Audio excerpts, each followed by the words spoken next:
Dendino sendiri gimana? Ada cerita Ya, perjalanan apa yang sampai ada satu titik titiknya di mana bisa terbuka sesuatu di dalam diri bisa atau mengubah pola Iya. pikir dan segala macam itu. Ada nggak cerita?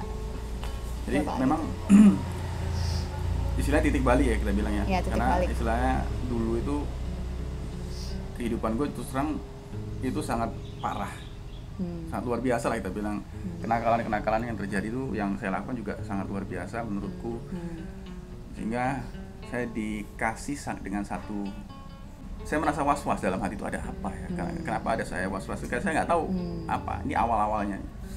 Meskipun itu memang pada saat saya kecil pun sering ada kejadian aneh, cuman pada saat itu kan kita nggak pikirin ya. Ya nggak ya bodo amat lah, namanya Bodo bocah amat, gitu ya. Bocah kan. Nah, pada saat mulai terpikirnya itu adalah ketika saya merasa was-was pada saat itu. Ini udah gede dong. Udah gede. Was-was tuh, ini ada apa, perasaan apa sih? Gue juga nggak tahu waktu itu. Sampai akhirnya ke Bandung. Ke Bandung itu nyetir sendiri, di sana mobil dijebol orang. Pada saat itu semua hilang barang-barang. Oke, nggak apa-apa nih, pulang akhirnya. Pulang, dalam perjalanan hilang uang. Tinggal uang 50.000. Dimikir kan, ini tol cukup nggak, bensin lihat masih cukup nih. Berarti cukup balik ya. Cukup pulang aja cuman akhirnya. Sampai rumah kok masih was-was, ada apa nih, nggak ngerti. Akhirnya kita pulang lah ke rumah yang ada di Jawa Barat. Sampai sana, di situ saya dimimpiin sama satu sosok yang itu yang sampai sekarang saya ingat banget sih. Dia bilang gini, nyelam kamu. Saya disuruh nyelam. Kemana? Dalam air, saya Mimpi. pernah lagi dalam air. Oh, mimpi ya kan? Mimpi dalam air. Ini beliau tuh berdiri di tengah-tengah air, rumahnya ada perbatasan gitu. Nyelam kamu, dia bilang gitu. Saya nyelam. Apa rasanya? Asin, dia bilang gitu kan. Karena saya memang lengean dulu kan orangnya kan. Nyelam lagi, apa rasanya? Asin. Nyelam lagi, berkali-kali. Saya bilang ini asin semua, apalagi yang harus saya cari? Saya bilang gitu kan. Terus beliau menjawab gini, temukan satu lagi yang rasanya tawar, sejatinya itu harus ada dalam hatimu. Dia langsung bilang gitu. Pada saat saya bangun, saya mikir, ya Allah, apa ini maksudnya? Pada saat itu sebenarnya saya sudah mulai mengerti maksudnya apa, cuman saya butuh ketemu sama orang yang supaya memberitahu, supaya menguatkan keyakinan. Itu toh. Saya datanglah ke rumah Pak D pada saat itu. Pulang langsung ke Jakarta, ke rumah Pak D. Nah, di sana saya bertanya yang saya tanyakan cuma satu hal, Pak D, bagaimana cara menemukan ketenangan batin? Itu tuh yang saya tanya. Saya diketawain, saya ditanya, kenapa kamu lagi was-was? Iya. Terus? Dia bilang itu, lakukan ini. Akhirnya saya pulang, saya lakukan semuanya. Saya mulai mengurung diri, mulai istilahnya nggak ketemu siapa-siapa, hanya di rumah saja, bermalam-malam kan. Nah, dari situlah mulai dikasih kejadian langsung jedang. Saya dibikin, dulu ada satu tragedi di mana saya harus berpisah sama saudara-saudara. Karena kan saya kan dulu kan deket banget sama sepupu-sepupu, adik-adik semua deket banget. Sehingga mungkin Tuhan punya rencana. Ini anak-anak ini kok dengan kesolidannya ini kok justru nggak berkembang. Gitu. Mungkin begitu. Malah yang dikerjakan sangat luar biasa, ekstrim gitu kan. Mungkin Tuhan punya rencana memisahkan kami semua dengan cara yang istilahnya sangat memukul kami semua. Meskipun hal itu dulu kita semua, termasuk saya, ada kekesalan, tapi balik lagi, setelah kita menyadari akan hal itu, ternyata memang Tuhan lagi mau membentuk seseorang itu dengan cara seperti itu. Ketika kita menemukan maksudnya, sekarang saya bilang terima kasih Tuhan sudah memberikan hal itu. Karena ada mulai dari situlah saya dihajar semua, dibikin masalah sehingga kita pergi semua, mobil saya ludes istilahnya. Akhirnya tempat tinggal pun kami pindah semua sampai semuanya habis semua, dinolkan lagi, dinolkan, dan sekarang tidak ada penyesalan, dan saya malah justru bersyukur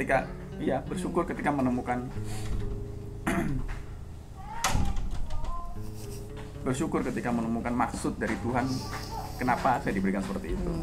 Itu awalnya dari situ. Nah itu ya, jadi semua teman-teman juga pasti yang sedang masuk ke dalam, dituntun oleh leluhurnya untuk masuk untuk membersihkan diri, pasti mengalami hal yang kurang lebih serupa meskipun dengan case yang berbeda. Ibaratnya memukul hebat gitu loh Iya, ya. memukul hebat bener, pasti. Mukul, ya, tapi di situ juga menurut gue pribadi sih ada ujian yang menempa mental kita tuh. Iya, betul. Kuat nggak kamu? Nah, Gitu. Kuat nggak mental kamu? Kuat nggak kamu berpikir tetap jernih gitu loh Iya, ibaratnya ya, benar. di sikon yang luar biasa dahsyat Iya. ini gitu Nah, kan. makanya ya balik lagi, kita kan manusia saling mengingatkan ya. Ini saran buat teman-teman yang sedang mengalami ujian berat, istilahnya saat mengalami penempaan yang sangat berat itu, temukan maksudnya. Betul. Itu temukan maksudnya, maka P kau akan dan K. maka kau akan berterima kasih sama Iya, Tuhan. betul. Pasti itu. Karena gini juga sih, setiap orang tuh punya cerita sendiri untuk terbangunnya spiritual Iya, masing-masing. Betul. Saya juga kan dulu pas dapat mimpi kayak gitu tuh Nggak paham ya?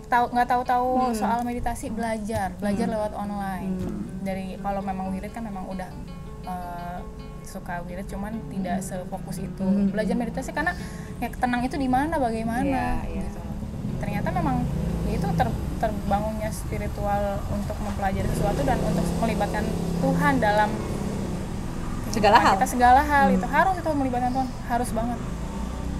Itu yang disebut kalau kita dalam orang muslim, kalau sholat kan disebutnya inna sholati wa nusuki wa mahyaya wa mamati lillahi rabbil alamin. Itu kalimat yang simple tapi sulit dilakukan. Iya, betul. Ya itu loh, maksudnya ya pesan buat teman-teman ya kayak gitu ya. Iya. Intinya lebih ketika memang lagi ngalamin sesuatu yang luar biasa, yang ibaratnya aduh udah nggak tahu mesti gimana lagi nih menjalani kehidupan mungkin ya. Ya. Ya itu temukan apa tadi? Temukan maksudnya kenapa Tuhan memberikan hal itu. Ketika kita sudah menemukan maksudnya, pasti berterima kasih. Dan pasti itu untuk kebaikan, nggak ada. Iya. Betul, pasti itu untuk Pasti. kebaikan manusianya. Iya. Betul. Ya, Betul. kayak gitu sih. Wow, pembahasan kita sih hari Karena ini. nggak karena ada pengalaman yang teman-teman juga suka sharing gitu ya ke gue pribadi. Kadang capek di gue untuk ngasih masukan gitu loh. Pribadi untuk gue capek karena selain gue ngasih energi, kayaknya energi baik ke mereka gitu, tapi memang manusianya nggak kuat aja gitu menurut gue. Jadi maksudnya nggak kuat itu apa ya? Nggak yang nggak tahu ya, tingkat mental, kekuatan mental pribadi masing-masing orang kan beda ya. Cuman gue memahami itu. Cuman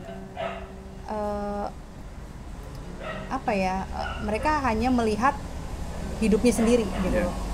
Nggak ngelihat, waduh, maaf ya di desa banyak background. Ya jadi mereka hanya melihat fokus sama masalah gue sendiri, kehidupan gue sendiri, tapi nggak melihat keluar gitu loh. Karena saran gue adalah ketika kita lagi diuji kayak gini, kita lihat aja keluar, lihat aja ke seliling. Apalagi 2020 ya. Oh, wow gitu. Kayak ngelihat film. Iya. Semuanya film. 2020 ada petunjuk apa nih Arum? Petunjuknya? Petunjuk apa nih maksudnya? Tentang apa aja, alam kayak apa segala macam. Oh iya. Sedikit bocoran aja. Sering mimpi didatangin air sih. Nah, Air tapi lebih tinggi dari kepala saya gitu. Jadi nggak ngerti itu maksudnya apa. Sering itu at least lebih dari 3 kali. itu ya. Itu istilahnya yang pernah saya bahas juga. Pasti saudara-saudara atau teman-teman di luar sana yang lebih mendekatkan diri kepada Tuhan pasti akan dikasih petunjuk mengenai hal itu. Itu siapa sih yang ngasih petunjuk sebenarnya? Ya unsur air dalam dirimu sendiri itu satu. Kedua, eyangmu sendiri pasti. Karena ya balik lagi, kenapa dikasih petunjuk seperti itu? Lebih mawas diri, pasti kan gitu. Lebih eling gitu ya. Lebih eling. Ya, tapi kalau gue lihat sih, ini kan menuju penghujung akhir tahun nih. Kayaknya bukan mas gini. Ya, apa ya? Kita kan wajib mengingatkan saudara-saudara kita dalam kebaikan ya. Yeah. Cuman masih aja yang banyak yang gue lihat yang di luar sana ya bersikap seperti itu gitu, ya entah dengan keangkuhan, kesombongan, merasa dirinya lebih baik daripada orang lain. Itu sih ganggu banget. Ngerasa nggak sih sekarang ada fenomena di mana orang ngerasa semuanya paling benar? Iya, betul. Ya, dari entah perilaku, entah kelompok, entah agama, entah suku, entah apapun. Gitu. Betul. Merasa paling wah gua paling unggul iya, dan paling benar. Betul. Padahal kan kena leluhur sudah bilang ayo bersatu, ya nggak? Terus kalau begini gimana caranya bersatu Jo? Jauh sih. Padahal kalau Ya, tujuannya sama harusnya bareng-bareng ya. Harusnya bareng-bareng. Bener. Betul. Tapi mereka milih ini gue yang paling benar nih. Oh bahkan kemarin sempat lihat nih ada apa ya orang ya mungkin bukan bagian dari kita apa ya maksudnya orang yang punya kelebihan nih itu berantem gue lihat berantem cuman gara-gara apa mempertengkarkan sosok yang ada di sebuah gunung. Nggak deh, maksudnya gue lihat ini apa sih, kayaknya ini bukan waktunya kayak gitu deh gitu loh. Maksudnya ya dia menggambar nih ini ada sebuah gunung nih ini gitu kan. Terus ada enggak itu bukan itunya kayak gitu. Maksudnya untuk apa sih? Perihal kayak gitu aja sampai diributin maksudnya gitu. Iya, untuk apa gitu loh. Kan harusnya mereka dikasih kelebihan ada maksud dan tujuan gitu loh. Dan bukan saatnya untuk unjuk kebolehan kevalitan penglihatan spiritual gitu, mata batin gitu. Ada apa. Aduh kayaknya bukan itu gitu loh. Karena memang semua kan punya kapasitas ya, punya kapasitas orangnya beda-beda. Benar. Jadi bisa jadi atau ya bahkan penglihatan pun belum tentu sama. Benar. Satu. Ya, Kedua, ini ada satu pesan dari salah satu ya sahabat dekat lah bisa dibilang ya. Beliau bilang gini, petunjuk itu akan jujur padamu kalau kamu juga sudah jujur sama diri sendiri. Iya, maksudnya jadi petunjuk pun bisa bohong kalau kamu masih sering bohong sama dirimu sendiri. Apa ya? Wah itu kalimat gokil banget itu nih. dalam Apa yang kamu bilang, apa yang kamu buat itu maksudnya gimana ya? Maksudnya itu yang kamu buat gitu ya? Bukan, maksudnya petunjuk itu akan datang kalau kita apa adanya. Ya, jujur maksudnya yang penting jujur. Ya kita ini begini, kita segini, kapasitas kita cuma ini misalnya, tidak melebih-lebihkan. Benar. Ya kan? Dan balik lagi, lelaku apapun yang kita lakukan itu juga mesti harus jujur. Lelaku itu kayak tirakat apapun yang kita lakukan itu juga harus jujur, supaya petunjuk yang datang ke kita pun juga jujur. Betul. Itu kan karena semua cerminan dari sendiri. Jujur. Itu sih gokil sih pesannya. Iya. Sebenarnya sih mudah karena kita kayak nggak punya utang kalau jujur. Benar. Kalau misalnya udah bohong sekali, besoknya lupa mau kemarin ngomongnya apa, nerusin omongan yang kemarin kan. Kalau jujur nggak ada beban toh. Betul. Cuman apapun itu kalau gue pribadi sih petunjuk yang datang dari eyang-eyang ataupun leluhur menurut gue sih pasti akan mengajarkan kebaikan. Pasti. Nggak ada yang ngajarin untuk kita berbuat sesuatu hal yang merugikan orang lain. Menurut gue sih itu ya. Jadi kalau kamu dapat petunjuk yang nyakitin orang misalnya atau gini, kalau yang aku pernah baca yang quote gini, petunjuk dari Tuhan itu tidak akan menyulitkan langkahmu gitu kan. Betul. Justru akan lebih ngentengin gitu, meringankan. Bener sih. Gitu. Nah jadi menurut gua fenomena yang sekarang terjadi adalah banyaknya orang merasa paling unggul dan paling benar. Ya makanya setiap video gua pun gua selalu bilang gua tidak merasa paling benar apa yang saya katakan. Karena apa? Mudah-mudahan semua video-video saya hanya menjadi referensi untuk berpikir dan merenung, bukan dijadikan pedoman sebagai kebenaran. Betul. Setuju. Karena kalau kita semua merasa paling benar, ya justru itulah yang sedang kita menggali neraka kita sendiri. Gitu, karena perselisihan juga. Iya. Gitu. Nah, ya sama lah, ada fenomena-fenomena yang terjadi kan semuanya. Ya kita ambil contoh kemarin yang baru aja terjadi, ada istilah, kita masuk ke dalam ranah politik dikit nih. Istilah lonte yang kemarin kita kenal. Yang kita dengar gitu ya. Padahal dulu di zaman, kalau kita flashback ke zaman Rasul dulu kan ada kisah di mana wanita malam yang masuk surga gara-gara ngasih minum anjing. Dan ada juga ulama yang sangat ahli ibadah tapi malah masuk neraka, kan ada. Jadi di sini Tuhan memberikan pesan bahwa kita tidak boleh merasa paling benar Betul. apapun Betul. yang kita alami, apapun yang kita katakan, semuanya itu makanya di dalam niat sholat apapun segala macam kan lillahi ta'ala mintanya kan. Jadi semuanya bukan karena semata-mata kita yang paling benar, paling tahu. Betul, gitu. betul. Teman-teman se-Nusantara ya Kisanak. Iya. Benar. Ya, jangan merasa paling unggul, paling benar, karena sejatinya kita punya tugas dan fungsi masing-masing ya. Yang menurut gue pribadi lebih ya udahlah kita fokus aja gitu. Kalian juga memahami pasti apa arti dari kata-kata gue. Neng Arum sendiri sekarang ada pesan nggak untuk teman-teman semua? Apa yang mau disampaikan kira-kira? Ya tadi pesannya tadi udah disampaikan kan, apapun bentuk apapun apa yang Tuhan kasih, masalah terberat sekalipun selalu ada nilai kebaikan yang bisa kita ambil. Gitu loh. Kuncinya ya harus benar-benar pasrah dan nerima itu. Pasrah dan nerima itu ya itu kuncinya gitu. Sama penerimaan dan rasa syukurnya itu jangan sampai hilang gitu, harus benar-benar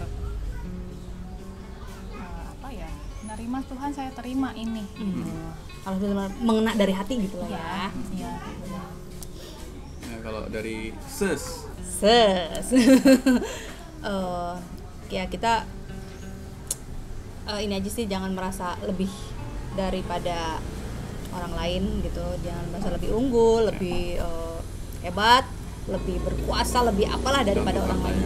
Karena apa ya, pada dasarnya kita sama dan kita punya tugas dan fungsi masing-masing yang harus kita jalanin, itu aja. Jadi kita harus lebih down to earth lah ya, lebih membumi, lebih rendah hati, biar kita bisa ngelihat keluar, maksudnya nggak cuma hanya ngelihat diri kita, tapi bisa ngelihat sekeliling kita, lebih pandang kita lebih luas gitu. Kita harus mundur sedikit biar kita bisa ngelihat orang lain bahwa yang punya masalah bukan cuma kita sendiri gitu.